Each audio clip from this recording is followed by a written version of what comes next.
চাঁদ মুখখানা দেখতে পেলে না। তিনি মনে মনে বলেন, আমায় আমেনা, আমি যদি মারা যাই আজকে আমার এই বাচ্চাটা আম্মা ঘারা হয়ে যাবে। আমেনার চোখ দিয়ে টস টস করে পানি গড়িয়ে যাই। বাবা ও সোনার মানিকেরা, আমেনার চোখ দিয়ে যখন পানি গড়ায়, আমার নবী বলেন, মা আপনি কেন কাঁদেন মা, আপনি উঠুন না। আমেনার কপালে বাবা চুমা দিতে লাগলে, গালে মুখে চুমা খেতে লাগলেন আল্লাহর নবী। আর আম্মাকে বারে ডাকলেন, মা আপনি উঠুন না।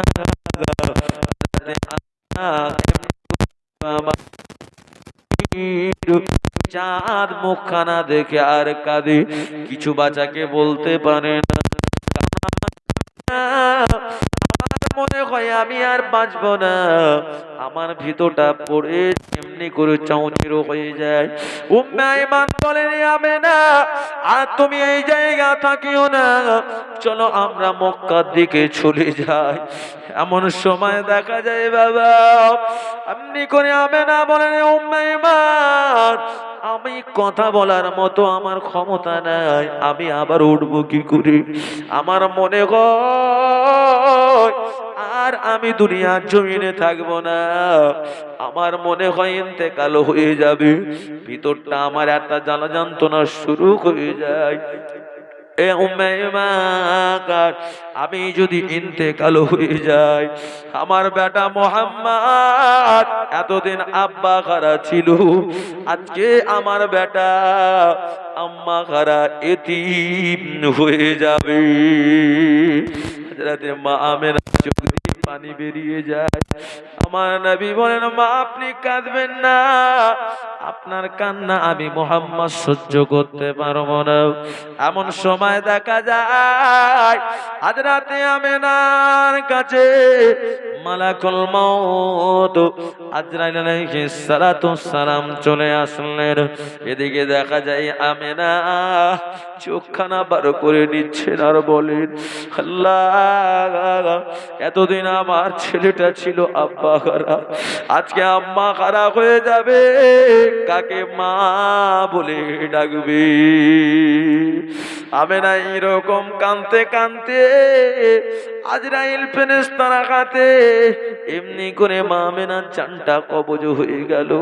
উম্মে আইমান বলে, ইয়া আমেনা তুমি কি করলে? এ বাচ্চাটা আজ আম্মা বলে কাকে ডাক দেবে? আব্বা কারা আম্মা কারা দুদিক থেকে এতিম হয়ে গেল। ইয়া আমেনা আমি বাচ্চা মোহাম্মদকে উম্মে আইমান কি দিয়ে সান্ত্বনা করব? আল্লাহ নবী কাঁদেন, মা আপনি আমাকে ছেড়ে চলে গেলেন, কথা কেন বলেন না? এরকম করে বাবা আমার নবী কান্নাকাটি করে, মা আপনি উঠুন না, আপনার ভালোবাসা আপনার সোহাগ আমি মোহাম্মদ কি পাবো না? আব্বার কবর দেখতে এলাম, মা চলুন মক্কার জমিনে চলে যায়। এমন করে আমার দয়ার নবী সোনার নবী কাঁদতে থাকে। সেখানকার মরুর বাড়িরা কাঁদে, আল্লাহর ফেরেশতারা কাঁদে আর বলে, ও রব্বুল আলামিন আল্লাহ আপনার কি লীলা খেলা, আপনার প্রিয় নবীকে আপনি এত পরীক্ষা করেন, 6 মাস বয়স মায়ের গর্ভে এমনি করে আব্বাকে নিয়ে নেন, আর মায়ের গর্ভে থেকে 6 মাস 9 বছর যখন এমনি করে প্রাপ্ত বয়স হয়েছে, আপনারা নবীকে 6 বছরে মা হারায় এতিম করে দিলেন, আপনারা হাবিব মা বলে কেমন ডাকবে? উম্মে আইমান কানতে কানতে বাবা আব্দুল্লাহর কবরের পাশে কবর খুললেন। কবর খুঁড়া হয়ে গেল, আমেনাকে নিয়ে গিয়ে নামিয়ে দিলেন ওই গর্তের মধ্যে। আল্লাহর নবী বলেন, উম্মে আইমান তুমি আমার মাকে কেন গর্তের মধ্যে নামিয়ে দিলে? তুমি কি আমার মাকে আর দেখতে দেবে না? উম্মে আইমান আমি মোহাম্মদ কি আর মাকে দেখতে পাবো না? আল্লাহর নবী মায়ের কবরে নেমে পড়লেন, গালে মুখা চুমা দেয় আর বলেন, মা আমি আর জীবনের মতো আপনাকে দেখতে পাবো না। আমি মোহাম্মদ কি করে আপনাকে ছেড়ে থাকবো? আমি মোহাম্মদ মা বলে কাকে ডাকবো? আল্লাহর নবী মায়ের গলা জড়িয়ে ধরে কাঁদে আর বলেন, মা জনমের মতো ছেড়ে চলে গেলেন মা, আমি কাকে মা বলে ডাকবো? বেঈমান আমার নবীকে এমনি করে বুকের সঙ্গে জড়িয়ে ধরে বললেন, বাছা মোহাম্মদ, এটা আল্লাহ পাকের হুকুম। তোমার দাদু আব্দুল মুত্তালিবের বলা অনুযায়ী তোমার মাকে কবরস্থ করতে হবে। ওই সময় বাবা আমার নবী বলে, ও বেঈমান, আমি আমার মায়ের চাঁদ মুখখানা দেখতে পাবো না। আমি মোহাম্মদ, আমি কাকে মা বলে ডাকবো? আমি কার চেহারাটা দেখবো?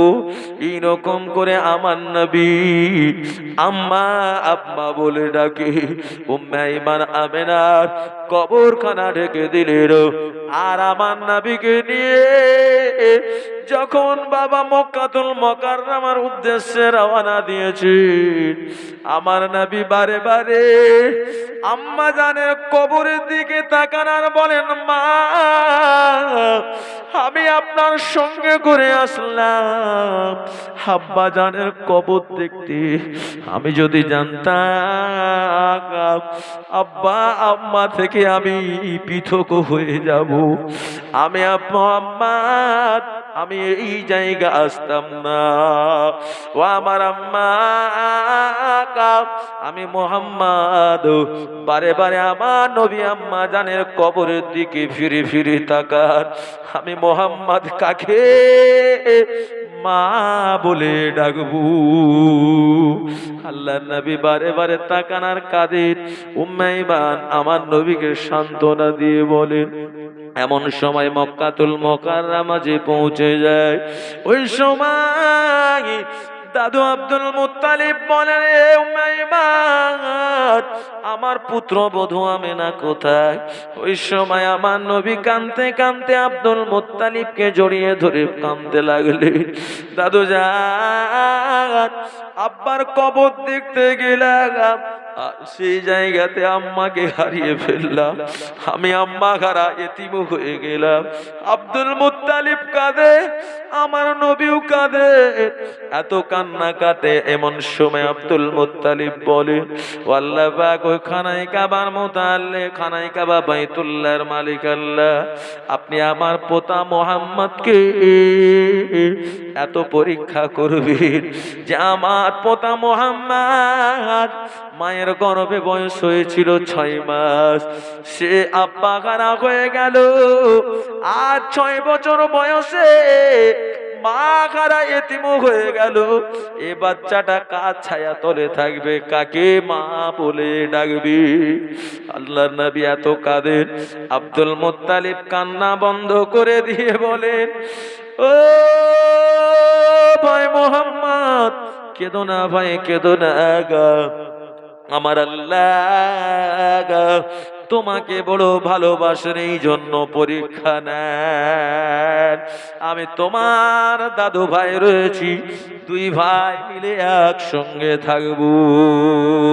ও দুনিয়ার মুসলমানেরা, নবীর উম্মতেরা, আব্দুল মুত্তালিব ওই সময় আমার নবীকে বাবা ভালোবাসতে লাগলেন, মহব্বত করতে লাগলেন, এমন ভালোবাসা দিতে লাগলেন আব্বা আম্মা হারানোর দুঃখ কষ্ট আমার নবীকে বুঝতে দেন না। দরুদ আল্লাহুম্মা সাল্লি আলা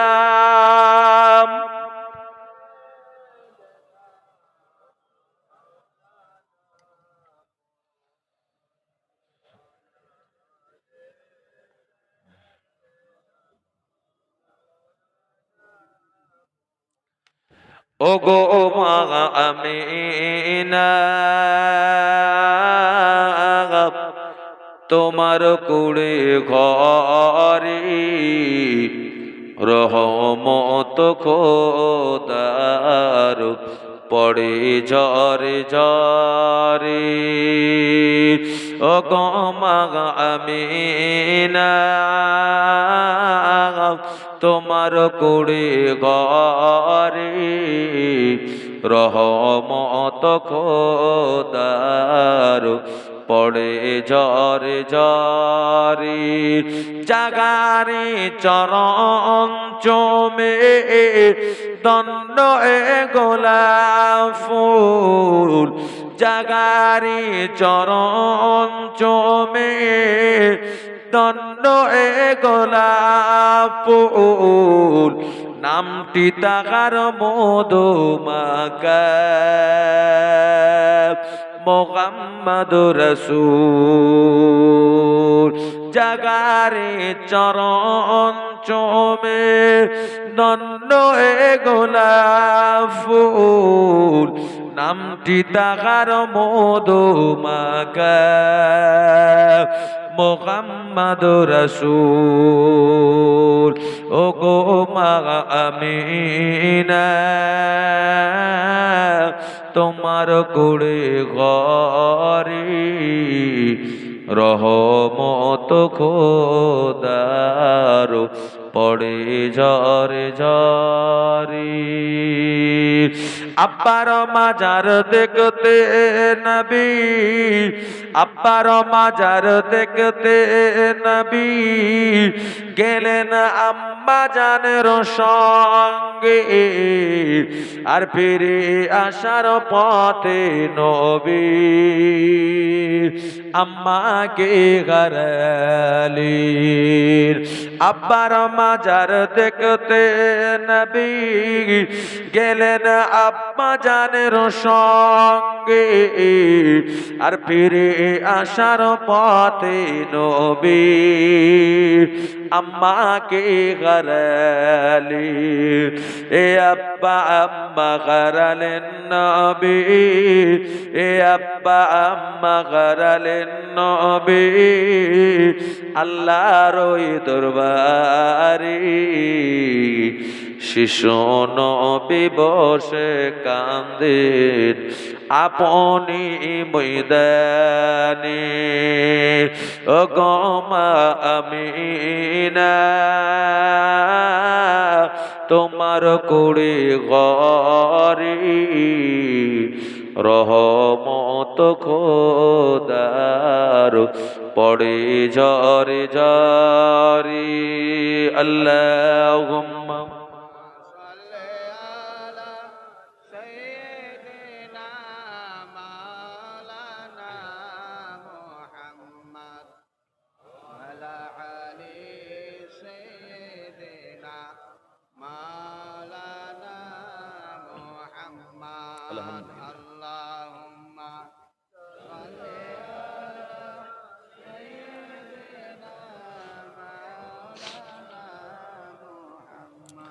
وعلى آل سيدنا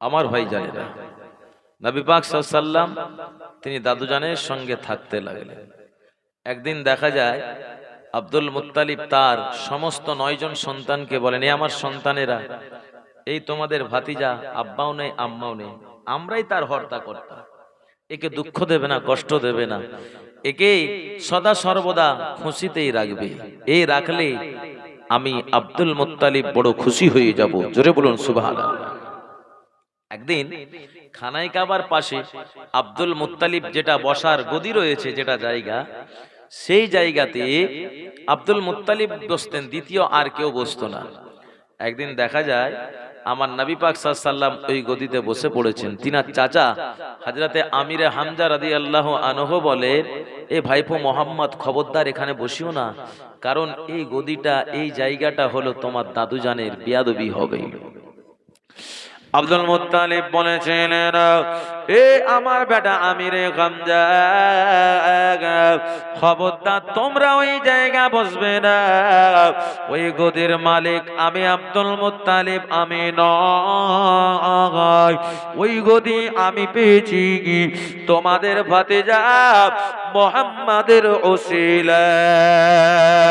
ওই গদির অধিকারী গুলো তোমাদের ভাতিজা মুহাম্মদ। ও বেটা আমিরে গামজা, খবরদার কেউ তোমরা একে কোনো কথা বলবে না, কারণ ও গদিতে বসবে আমি আব্দুল মুত্তালিব, আমার সঙ্গে ঘুরবে আমি আব্দুল মুত্তালিব। যদি আমার পোতাকে খুশি করতে পারি, খানায় কাবার মালিক আমাকে খুশি করে দেবে। নবীর উম্মত উম্মাতানিনা আব্দুল মুত্তালিবের পাশে পাশে আমার নবী থাকতে লাগলেন। আব্বা আম্মা হারানো গরু ব্যথা বেদনা কিন্তু বুঝতে দেয় না। আমার নবী দাদু জানের সঙ্গে থাকতে লাগলেন। আব্দুল মুত্তালিব বর্ণনা করে মনের, আমি আব্দুল মুত্তালিব আমার তো আল্লাহর বিধান অনুযায়ী বয়স প্রাপ্ত হয়েছে, আমার মাথার চুল এবং দাড়ি সাদা হয়ে গিয়েছে। আমি আল্লাহর বিধান অনুযায়ী দুনিয়ার জমিনে আর আমি বেশি দিন বাঁচব না।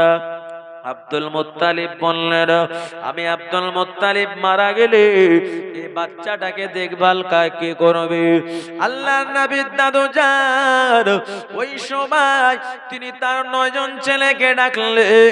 9 জন ছেলেরা আসলো। ওই 9 জন ছেলেদেরকে বললেন, বাচ্চারা আমি আব্দুল মুত্তালিব যদি বিদায় হয়ে যায়, ইন্তেকাল হয়ে যায়, তোমাদের ভাতিজা মুহাম্মাদের দেখভাল কে করবে? ওই সময় সমস্ত চাচা জানেরা বলেছিলেন, আমরা সব ভাই মিলে দেখব। আব্দুল মুত্তালিব বললেন, না না না, আমি এটা পছন্দ করতে পারি না, কারণ ঢাসাঢেসি হয়ে যাবে। আমরা সবাই মিলে দেখব মানে কি, ঢাসাঢেসি শুরু হয়ে যাবে। যে ধরেন একজন মা, ওই মায়ের 3 জন সন্তান আছে, 3টে ছেলে, তারা আলোচনা করছে আব্বা তো ইন্তেকাল করেছে, মা একাই রয়েছে, বা মা মারা গিয়েছে আব্বা একা রয়েছে, যাই হোক দুজনের মধ্যে একজন। তো আব্বাকে খাওয়ানো কিভাবে যাবে? ঠিক আছে, আব্বাকে আমরা কেমন খাওয়াবো? আব্বা আমার বাড়ি খেয়ে নেবে। হ্যাঁ, তুমি একাই বাপের সন্তান, আমি কি খাওয়াবো না? আমিও বাপের সন্তান, তো ঠিক আছে পালা সিস্টেম করে দেব। 2 দিন তোমার বাড়ি খাবে, তারপরে আমার বাড়ি খাবে। কোন ভাই বলছেন যে না, এই রকম সিস্টেমে রাখা যাবে না। কি সিস্টেমে রাখা যাবে? তোমারও মা আমারও মা, মাকে আমরা বেঁধে রাখবো না, খোলা ছেড়ে দিলাম। যখন যার বাড়ি খাওয়া দাওয়া হবে, যার বাড়ি ইচ্ছা আগে আগে মা তার বাড়ি খেয়ে নেবে। বাহ, খুব ভালো সিদ্ধান্ত। একদিন দেখা যায় বড় ভাই বলছে, আমি তো অনেক ইমার্জেন্সি কাজে পড়ে গিয়েছি, যাক মেজো ভাই আজকে আমার মাকে খাবার দিয়ে দেবে। মেজো ভাই দেখছে যে না, আজকে তো আমার এরকম ব্যবসার জন্য আমি বাইরে বেরিয়ে গিয়েছি, যাক আমার ছোট ভাই খাইয়ে দেবে। ছোট ভাই এদিকে দেখছে যে না, আজকে আমার দ্রুত হসপিটালের কাজ পড়ে গিয়েছে, যাক মায়ের কাছে খাবার 3টে ছেলের মধ্যে আমি না হয় নাই, আমার 2টো ভাই দিয়ে দেবে। 2টো ভাইয়ের মধ্যে কোনো একজনের কাছে খেয়ে নেবে। দেখা যায় ওই ব্যক্তিটা নসিবে খাবারই জুটলো না, অভুক্ত অবস্থা রয়েছে এই ঢাসাঢাসিতে। আল্লাহ নবী বললেন, না না না, আমি আব্দুল মুত্তালিব আমি এই রকম করে আমার পোতা মুহাম্মদকে দিতে পারি না। তোমাদের সিদ্ধান্ত নিতে হবে, তোমাদের কোনো একজন ভাইকে দায়িত্ব নিতে হবে। সব ভাইরা বলল আমি দায়িত্ব নেব। আব্দুল মুত্তালিব বললেন, না না না, দায়িত্বটা আমার ভাতিজা, আমার এমনি করে পোতা, সে নিজে যে কোলটা পছন্দ করবে ওই কোলটা সে বেছে নেবে। একবার জোরে জোরে বলুন সুবহানাল্লাহ। আব্দুল মুত্তালিবের 9 জন ছেলে, হারেস, জুবাইর, জাকু, আম্মু, কাওয়াগা, এমনি করে বাবা দেখা যায় আবু তালিব, আমির হামজা, এমনি করে আবু লাগাব, আব্বাস, এমনি করে বাবা দেখা যায় সবাই 9 জন ভাই এমনি করে কাতার দিয়ে গোল করে বসে পড়লেন। সবাই মনে মনে চিন্তা করেন, ভাতিজা যেন আমার কোলে বসে, ভাতিজা যেন আমার কোলে বসে। আল্লাহ নবী ঘুরতে ঘুরতে ঘুরতে ঘুরতে দেখা যায় চাচা জান আবু তালিবের কোলটাই বসে পড়লেন। আর একটু জোরে বলুন নারে তাকবীর। এমনি করে দেখা যায় আব্দুল মুত্তালিব বলেন, না না না, আমি আব্দুল মুত্তালিব জানিয়ে দিলাম, আমি আমার সন্তানদের মধ্যে পছন্দ করতাম আব্দুল্লাহকে, তারপরে আমার পছন্দের বেটা ছিল আবু তালিব। একবার জোরে জোরে বলুন সুবহানাল্লাহ। আমি মনে মনে চিন্তা করেছিলাম আমার ভাই এমনি করে পোতা মুহাম্মদ, আব্বা আম্মা হারা, এরপরে দেখভাল করবে আমার বেটা আবু তালিব, কিন্তু আমার পোতা মুহাম্মদ আবু তালিবের কোলটাকে পছন্দ করেছে। এ বেটা আবু তালিব, আমি এমনি করে আব্দুল মুত্তালিব জানিয়ে দিলাম তোমার ভাতিজা মুহাম্মদকে আমার ইন্তেকালের পরে দেখার দায়িত্ব তোমার। আব্দুল মুত্তালিব কসম খেয়ে বলেছিলেন, আব্বা জান আপনি চিন্তা করবেন না, আমার ভাতিজা মুহাম্মদকে আমি কত দিলাম, আমার নিজের ছেলে মেয়েদের থেকে আমার ভাতিজা মুহাম্মদকে আমি বেশি ভালো রাখবো। একবার জোরে জোরে বলুন সুবহানাল্লাহ। আবু তালিবের বাবা দুটো ছেলে হয়েছিল, এমনি করে একটা হলো জাফর বিন আবু তালিব, 2 নম্বর হলো আলী ইবনে আবু তালিব। আবু তালিব বর্ণনা করে বলেন, জাফর ইবনে আবু তালিব আর আলী ইবনে আবু তালিবের থেকে আমি আবু তালিব আমার বাচ্চা মুহাম্মদকে বেশি ভালোবাসতাম। আর একটু জোরে বলুন সুবহানাল্লাহ। ও দুনিয়ার মুসলমানেরা, নবীর উম্মতেরা, আল্লাহর হাবিব সাল্লাল্লাহু আলাইহি ওয়াসাল্লাম দাদু জানের কাছে বাবা বেশি দিন থাকার সময় পেলেন না, মাত্র 2 বছর দাদুজান আব্দুল মুত্তালিবের কাছে থাকলেন। আল্লাহর নবীর বয়স কানা যখন 8 বছর 2 মাস 6 দিন হয়েছিল, সেই দিনেতে বাবা আব্দুল মুত্তালিব ইন্তেকাল হয়ে যায়। আল্লাহর নবী দাদুজানের ইন্তেকালে অনেক কেঁদেছিলেন, আর এমনি করে আবু তালিব এমনি করে সান্ত্বনা দিয়েছিলেন, বাচ্চা মুহাম্মদ এটা হচ্ছে খানায় কাবা, বাইতুল্লাহর মালিকের হুকুম, কখন কার মৃত্যু হবে কেউ তাকে বাঁচাতে পারবে না। এমনি করে আবু তালিব আমার নবীকে বড় ভালোবাসতে লাগলেন, মহব্বত করতে লাগলেন। দেখতে দেখতে আমার নবী পাকের বয়স কানা 12 বছর হয়ে যায়। চাচা জান আবু তালিব ওই সময় নবীকে বলেছেন, এ বাচ্চা মুহাম্মদ তোমার এমনি করে চাচি আম্মা ফাতেমা বিনতে আসাদের কাছে তুমি থাকবে, আমি যাব সিরিয়ার জমিনে ব্যবসা বাণিজ্য করতে। এমন সময় আমার নবী বলেছিলেন, চাচা জান আমাকে কোথায় ভালো লাগে না, আমাকে আপনার সঙ্গে থাকায় ভালো লাগে। চাচা জান আমি মুহাম্মদ, আপনি আমাকে ছেড়ে যান না, আমি আপনার সঙ্গে বাণিজ্য করতে আমিও যাব সিরিয়ায়। ও নওজওয়ানেরা, যুবকেরা দেখবেন বাচ্চারা বাবা যারা গার্জেন হয়, বাপ চাচা হয়, এমনি করে দাদু হয়, তারা যখন বাড়ি থেকে কোথাও বেরোবে দেখবেন বাচ্চারা রাস্তায় বেরিয়ে বলবে আমিও যাব। কি বলে না যে আমিও ঘুরতে যাব। ও দুনিয়ার মুসলমানেরা, নবীর উম্মতেরা, ও সোনার মানিকেরা, এমন সময় দেখা যায় আল্লাহর নবী দেখা যায় চাচা জানের সঙ্গে সিরিয়ার জমিনে বাণিজ্য করতে যাবে। চাচা আবু তালিব তিনি কিন্তু আমার নবীকে রেখে যাওয়া পছন্দ করলেন না, কারণ সত্যি ভাতিজাটাকে যদি রেখে যায়, যদি কোনো কারণে চাচি আম্মার কাছে দুঃখ পেয়ে যায়, কান্নাকাটি করি, তাহলে বাচ্চাটা অনেক দুঃখ পেয়ে যাবে। না, আমি বাচ্চাকে কষ্ট দিতে চাই না, আমি সঙ্গে নিয়ে যেতে চাই। ও দুনিয়ার মুসলমানেরা, একটু মনোযোগ সহকারে শুনুন। আল্লাহর নবীকে সঙ্গে করে নিয়ে মক্কাতুল মুকাররমার জমিন থেকে চাচা আবু তালিব রওনা দেবের ওই মুহূর্তে দেখা যায় এমনি করে মক্কাতুল মুকাররমার দেখা যায় বাবা বিভিন্ন গোত্র রয়েছে। বনু তামিম গোত্র, বনু কাব, বনু কিলাব গোত্র। ও নওজওয়ানেরা, যুবকেরা, তাদের ব্যবসার মেন ঘাঁটি হলো সিরিয়ার জমিনে। যেমন আমাদের এলাকার নওজওয়ান যুবকেরা কাজকর্ম করতে যায় অনেকে মুম্বাই, শুধু বাবা মুম্বাই যায়, আমাদের যদুপুর এলাকারই লোক যায়। ও সোনার মানিকেরা, মুম্বাই গেলে বাবা আমাদের মালদা স্টেশনে ট্রেন ধরতে হয়।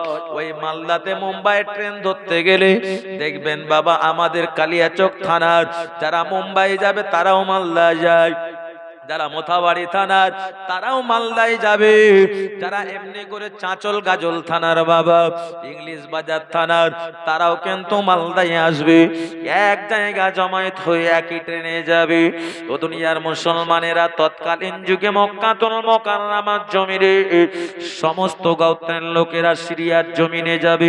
সবাই দলবদ্ধভাবে বাবা মক্কাতুল মুকাররমার একটা নির্দিষ্ট জায়গা তারা একসঙ্গে হতে, সেখান থেকে সব গোত্রের লোক রওনা দিতেন। আল্লাহর নবী রওনা দিয়েছেন সমস্ত দল বল নিয়ে। দেখা যায় সঙ্গে দুটো বাচ্চা, একটা 12 বছরের বাচ্চা, সেটা হচ্ছেন আমাদের আখেরি নবী পিয়ারা নবী মুহাম্মদুর রাসূলুল্লাহ সাল্লাল্লাহু আলাইহি ওয়াসাল্লাম। একবার জোরে জোরে বলুন সুবহানাল্লাহ। আর একটা বাচ্চা ছিল বাবা বনু তামিম গোত্রের, ওই বাচ্চাটার বয়স ছিল বাবা 10 বছর।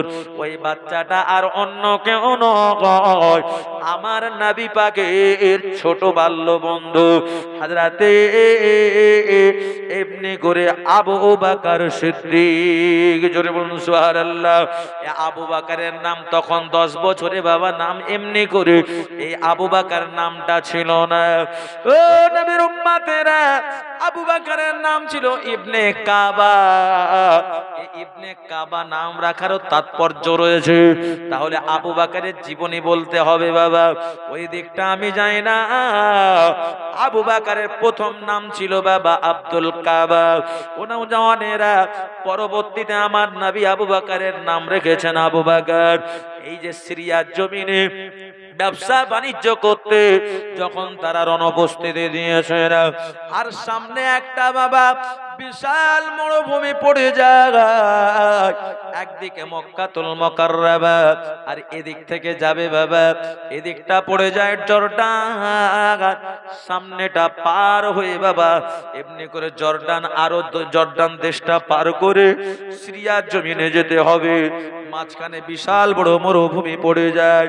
ওই মরুভূমিটার নাম হলো জর্ডানের মরুভূমি। ওই জর্ডানের মরুভূমি যখন পার হয়ে যাচ্ছে, মাথার উপরে সূর্য উদিত হয়েছে, কাঠ পাটা রোদ, আর মরুভূমিতে বাবা অনেক বালি রয়েছে। এই বালিটা যখন পার হয়ে যায়, সূর্যের উপর থেকে তাপ লাগে, আর বালি সেই তাপে গরম হয়ে থাকে। এদিকে পাও পড়ে যায়, উপর থেকে রোদ লাগে বাবা, এরা কিন্তু ঘেমে হাহাকার হয়ে যায়। কিন্তু আমার দয়ার নবী দেখে সবাই ঘেমে যায়, সবাইকে রোদ তাপ লাগে, ক্লান্ত হয়ে যায়। আর মুহাম্মদ সাল্লাল্লাহুকে এমনি করে আসমানে মেঘ রোদ লাগতে দেয় না, ছায়া করে করে যায়। আর নবী পাক নূরের কদম রাখার সাথে সাথে মরুর বালিগুলো শীতল হয়ে যায়। আর একটু জোরে বলুন সুবহানাল্লাহ। সবাই ঘেমে হাহাকার হয়ে যায়, আমার নবী কিন্তু ঘামেন না। ও নবীর উম্মতেরা, সবাই বলে একটা গাছ থাকলে একটু জিরোতাম, আরাম নিতাম, কিন্তু দেখা যায় একটা গাছও দেখতে পায় না। আল্লাহর নবী এদের কষ্ট সহ্য করতে পারেন না। আমার নবী বলেন, আল্লাহ একটা গাছ যদি থাকতো এরা আরাম নিত। আল্লাহ আপনি একটা গাছের ব্যবস্থা করে নেন। হেঁটে যেতে যেতে দেখা যায় বাবা দূরে একটা গাছ দেখতে পেলেন, ওই গাছের কাছে যেতে লাগলেন। ওই গাছের কাছে গিয়ে দেখেন অনেক হাঁটার পরে গাছটা পেলেন। ওই গাছটা মরা গাছ, গাছে কোনো পাতা নাই, গাছের ডালপালা সব শুকিয়ে গিয়েছে।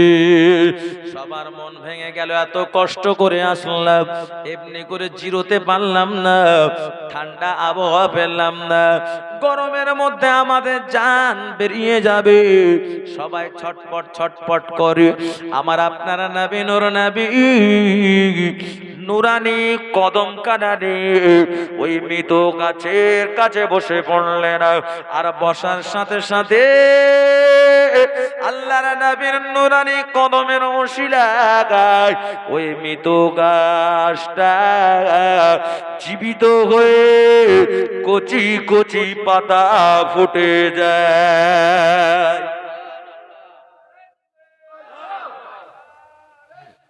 আল্লাহ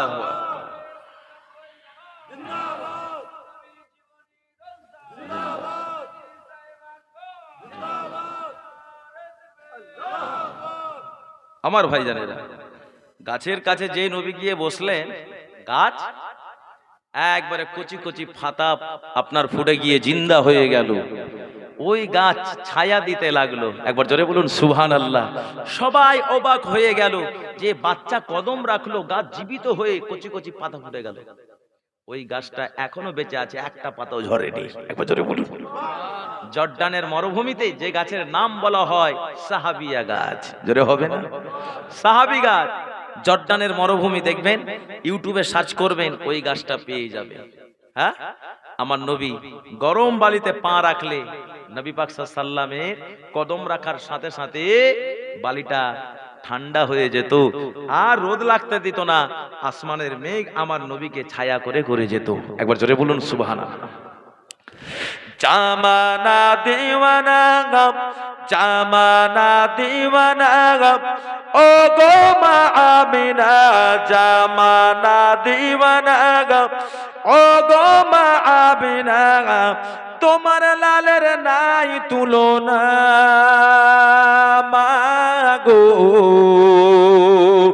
তোমার লালের নাই তুলনা, জামানা দিওয়ানা, ও গো মা আমিনা, জামানা দিওয়ানা, ও গো মা আমিনা, তোমার লালের নাই তুলনা মাগো, তোমার লালের নাই তুলনা। মেঘে মাথা ছায়া করে, রোদ না লাগে গায়, মেঘে মাথা ছায়া করে, রোদ না লাগে গায়, গরম মরু পায়ের তলায় শীতল হয়ে যায়। জোরে হবে না? একটু চললে হবে না? নারী দেখবে মেঘে মাথা ছায়া করে, রোদ না লাগে গায়, গরম মরু পায়ের তলায় শীতল হয়ে যায়, মাগো শীতল হয়ে যায়। নোরানি বদনে, নোরানি বদনে হাওয়া লাগে সনসনে, নোরানি বদনে হাওয়া লাগে সনসনে, খেজুর পাতা ঘিলাই সব ডানা মাগো। হবে না? একটু চুললে হবে না? নারী দেখবে তোমার লালের নাই তুলনা, জামানা দিওয়ানা, ও গো মা আমিনা, জামানা দিওয়ানা, ও গো মা আমিনা, তোমার লালের নাই তুলনা মাগো, তোমার লালের নাই তুলনা তুলনা। মোদের নবী জন্ম হলো যেদিন মক্কায়, শুকনো গাছে ফুল ফুটিল মরুর সাগারায়, মাগো মরুর সাগারায়, নবীর এক ইশারায়, নবীর এক ইশারায় গাছে এসে সালাম জানায়, নবীর এক ইশারায় গাছে এসে সালাম জানায়, আসমানেরই চাঁদ জাগার খে এলো না, জোরে হবে না, আর চিল্লা হবে না, নারে তাকবীর। মা গো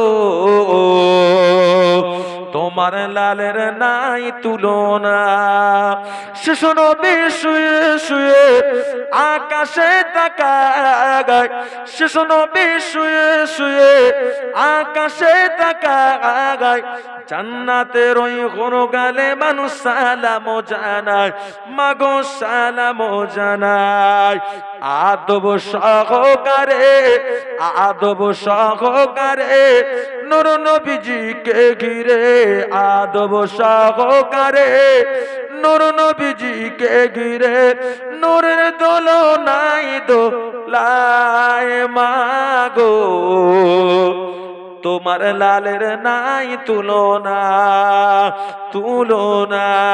জামানা দিওয়ানা ও গো মা আমিনা, জামানা দিওয়ানা ও গো মা আমিনা, তোমার লালের নাই তুলনা মাগো তোমার লালের নাই তুলনা। হঠাৎ করে মা আমিনা দেখতে যেন পায়, হবে না, কি দেখতে পাই, হঠাৎ করে মা আমিনা দেখতে যেন পায়, ছেলের নূরে সারা জগৎ আলোকিত হয়, মাগো আলোকিত হয়। মাথা নত করে, মাথা নত করে আল্লাহর দরবারে, মাথা নত করে আল্লাহর দরবারে, উম্মতেরই জানাই শুভ কামনা মাগো তোমার লালের নাই তুলনা, জোরে হবে না, আর এক চিল্লা হবে না, নারে তাকবীর। পাড়ার ছেলেরা আমিনাকে, পাড়ার ছেলেরা যাকে যাকে হালিমাকে কয়, তোমার মোস্তফাকে দাও না মাগো সঙ্গে নিয়ে যায়। পাড়ার ছেলেরা যাকে যাকে হালিমাকে কয়, তোমার মোস্তফাকে দাও না মাগো সঙ্গে নিয়ে যায়।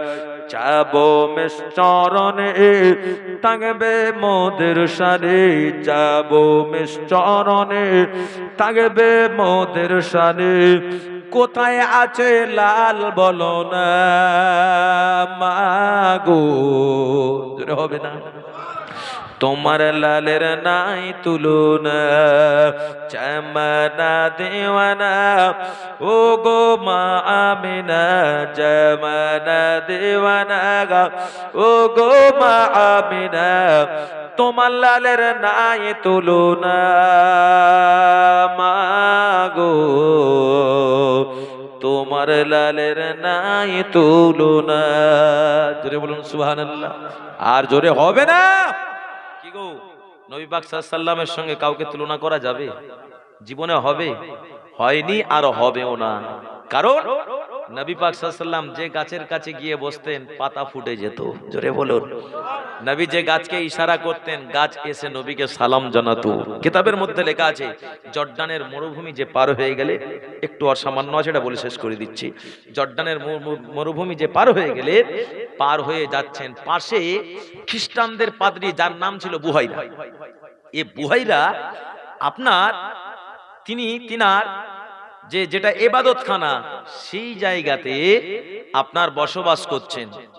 এই বুহাইরাদের যেটা আপনার ইবাদতগার সেই জায়গাতে তিনি রয়েছেন, আর বিশাল বড় একটা রান্নার জন্য হাঁড়ি চাপিয়েছেন। তার শিষ্যরা জিজ্ঞেস করছেন, এ আমাদের পাদরি আপনি কি রান্না বান্না করেন? পাদরি বলতে আপনার খ্রিস্টানদের, আমাদের যেমন আলেম ওলামা মুসলমানদের মধ্যে যারা ধর্ম তত্ত্ববিদ নিয়ে লেখাপড়া করে তাদের আমরা মাওলানা বলি, হাফেজ বলি, কি গো? খ্রিস্টানদের যারা ধর্মতত্ত্ববিদ নিয়ে যারা পড়া করে তাদেরকে বলা হয় পাদরি। এই বুহাইরা পাদরিকে বলেন, ও আমাদের শিষ্য, আপনি এত বড় হাঁড়িতে রান্না চাপিয়েছেন, কে কোন মেহমান আপনারা আসছে? বলছে মক্কার জমিন থেকে আসছেন। কে আসছেন? বলছে আপনি বাইরে যান, বিখ্যাত ব্যক্তিকে পেয়ে যাবেন। একবার জোরে বলুন। যেই তার দলবলেরা বেরিয়েছেন শিষ্যরা, তারা দেখতে পায় যে দলটা মক্কার দিক থেকে আসছে ওই দলে দুই দিকে লম্বা লম্বা খেজুর গাছগুলো ঝুঁকে ঝুঁকে তাদের দিকে সালাম জানাচ্ছে। একবার জোরে বলুন সুবহানাল্লাহ। আমার নবী যে কাছাকাছি চলে আসলেন, দেখা যায় কাঠ ফাটা রোদ, এই রোদ ওই মুহাম্মদ সাল্লাল্লাহু আলাইহি ওয়াসাল্লামকে মেঘ ছায়া করে করে যায় আর গাছগুলো ঝুঁকে পড়ে সালাম জানায়। একবার জোরে বলুন সুবহানাল্লাহ। ওই শিষ্যরা বুহাইরার কাছে গেলেন, সত্যি সত্যি আপনি এমন ব্যক্তিত্বের জন্য মেহমানদারি করবেন, আমরাও খুশি হয়ে গেলাম। একসঙ্গে সবাই বসে খাওয়া দাওয়া করলেন। বুহাইরা বললেন, এই বাচ্চাটার গার্জেনকে আবু তালিব উঠে দাঁড়ালেন, এই বাচ্চার গার্জেন আমি কোথায় যাবেন? আমরা সিরিয়ায় যাব বাণিজ্য করতে, ভুল করেও যাবেন না। এই বাচ্চার অনেক শত্রু রয়েছে। আমি বুহাইরা জানিয়ে দিলাম, আমি এমনি করি ইব্রানি ভাষায় তাওরাত জব্বুল ইনজিল কিতাবগুলো পড়েছি। এই বাচ্চাটার নমুনা আমি কোনোদিন দেখি না। এই বাচ্চাটা হচ্ছে আগামী দিনের নবী। একবার জোরে বলুন সুবহানাল্লাহ। খবরদার আপনি সিরিয়ায় যাবেন না, গেলে বিপদের সম্মুখীন হয়ে যাবেন। এখানে একটা ছোট্ট বাজার রয়েছে, ওই বাজারে এই বাচ্চাটাকে সঙ্গে নিয়ে আপনি বিক্রি করুন। ওই ছোট্ট বাজারে আবু তালিব তার মাল সামানগুলো নিয়ে নামলেন। ক্ষণিকের মধ্যে আমার নবীকে দেখে, সবাই মনে করে আসমানের চাঁদ আজকে এই জায়গা নেমে গিয়েছে। জোরে বলুন সুবহানাল্লাহ। ক্ষণিকের মধ্যে সবাই মাল সামান কিনে নিয়ে আমি আবু তালিব আমি দেখতে পেলাম, আমার বেশি সময় লাগলো না, আমার সব মাল সামান বিক্রি হয়ে গেল।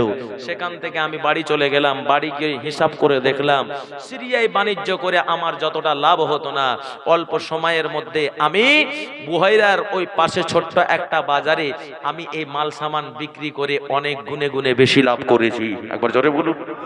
সেদিন থেকে আবু তালিব আমার নবীকে আরো ভালোবাসতে লাগলেন, মহব্বত করতে লাগলেন। জোরে বলুন সুবহানাল্লাহ। আমার ভাই জানেরা, আমার নবী সাল্লামকে আল্লাহ এত মর্যাদা দিয়েছেন যে নবী মরা গাছের কাছে গিয়ে বসতেন, সেই গাছে পাতা ফুটে যেত। আল্লাহর নবীকে রোদ লাগতে দিত না, মেঘ ছায়া করে করে যেত। আমার নবী যেখানে ছাগল চড়াতে গিয়ে ঘুমাতেন, সেই জায়গা ঘেমে যেতেন, আল্লাহর নবীর ঘাম মোবারক দিয়ে খুশবু বেরোতো। সাপ এসে দেখেন আমার নবী ঘেমে গিয়েছে, সাপ গোল করে আমার নবীকে পাহারা দিচ্ছেন ঘেরাও করে, আর তার ফোঁসটা বার করে দিয়ে আমার নবীকে এমনি করে হাওয়া করছেন। একবার জোরে বলুন সুবহানাল্লাহ। সেই নবীকে সবাই চিনতে পারলো। আমরা উম্মত হয়ে, মানুষ হয়ে, আশরাফুল মাখলুকাত হয়ে নবীকে চিনতে পারি না। যাই হোক, আল্লাহ পাক যেন আমাদের এই ভালোবাসা, রাত জেগে জেগে জীবনী শুনছি, আল্লাহ এই জীবনী জলসাকে আমার আপনার জন্য নাজাতের ওসিলা করে দেন। বলুন না আল্লাহুম্মা আমিন। আরো জোরে বলুন আল্লাহুম্মা আমিন। আসেন দাঁড়িয়ে সে নবীকে সালাম জানাই। ইয়া নবী